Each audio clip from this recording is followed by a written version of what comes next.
Eliakim is a significant figure mentioned in the Hebrew Scriptures, Old Testament, whose life and actions offer valuable lessons for believers today. The name Eliakim means, God will cause to rise, or God raises up, reflecting a theme of divine intervention and elevation present in his story. Eliakim, son of Hilkiah. One of the most prominent individuals named Eliakim in the Bible is the son of Hilkiah. He served as a high-ranking official during the reign of King Hezekiah of Judah in the late 8th century BCE. Eliakim held the esteemed position of being in charge of the king's house, essentially serving as the palace administrator or prime minister. 2 Kings chapter 18 verse 18. Isaiah chapter 22 verse 20.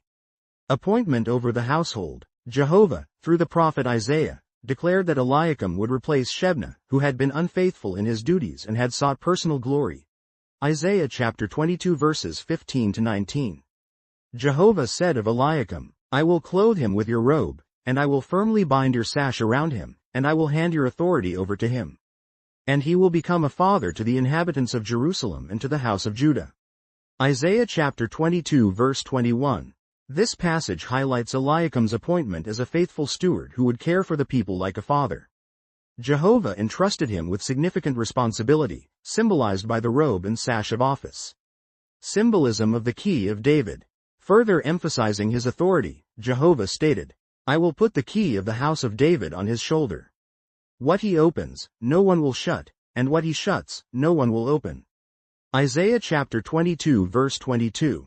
The key of the house of David symbolizes the authority to grant or deny access to the king, representing the highest level of trust and responsibility. This imagery is significant because it is later applied to Jesus Christ in the Christian Greek scriptures. These are the things he says: who is holy, who is true, who has the key of David, who opens so that no one will shut, and shuts so that no one opens. Revelation chapter 3 verse 7. Jehovah's Witnesses understand that Eliakim serves as a prophetic type of Jesus Christ. Just as Eliakim was given authority over the royal household, Jesus is granted authority over God's kingdom. The parallel emphasizes the reliability and faithfulness expected of those entrusted with responsibility. Role during the Assyrian siege. Eliakim's faithfulness is further demonstrated during the Assyrian siege of Jerusalem. When King Sennacherib of Assyria sent his representatives to demand Jerusalem's surrender, Eliakim was among the officials who met with the Assyrian envoy, the Rabshakeh. 2 Kings chapter 18 verses 17 to 37. Despite the intimidating threats and blasphemous statements made against Jehovah, Eliakim and his colleagues remained steadfast. They reported the situation to King Hezekiah, who sought Jehovah's guidance through the prophet Isaiah. Jehovah assured them that the Assyrian king would not enter Jerusalem, and indeed, Jehovah sent an angel who struck down 185,000 Assyrian soldiers, leading to the withdrawal of Sennacherib's forces. 2 Kings chapter 19 verses 32 to 36. Eliakim's role in these events highlights his commitment to Jehovah and his service to the king. Lessons from Eliakim's example. Jehovah's Witnesses draw several lessons from Eliakim's faithfulness. Trustworthiness.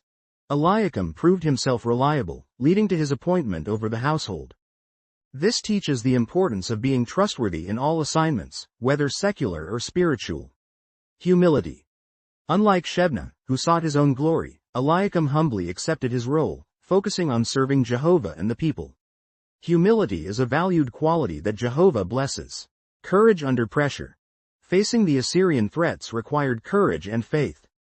Eliakim's reliance on Jehovah serves as an example for believers to trust in God during challenging times. Foreshadowing greater things.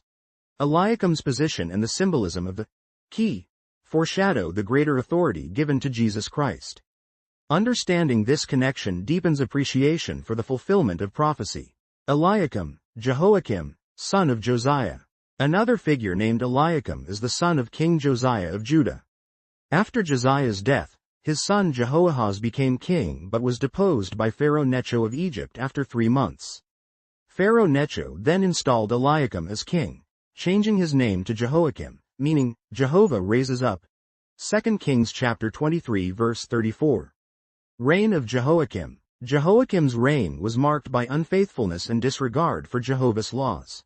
Despite his father Josiah's exemplary record of restoring true worship, Jehoiakim did what was bad in Jehovah's eyes, 2 Kings chapter 23 verse 37.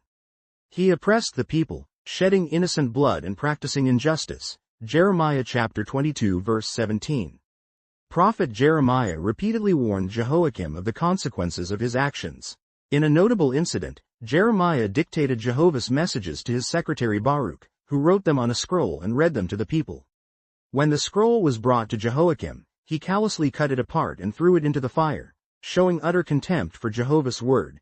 Jeremiah chapter 36 verses 22 to 24. Consequences of disobedience. Jehoiakim's defiance led to severe consequences. Jehovah declared that he would have no one to sit on the throne of David and that his dead body would be thrown out unburied. Jeremiah chapter 36 verse 30. His reign contributed to the moral and spiritual decline of Judah, ultimately leading to the Babylonian exile. Lessons from Jehoiakim's example. Jehovah's Witnesses consider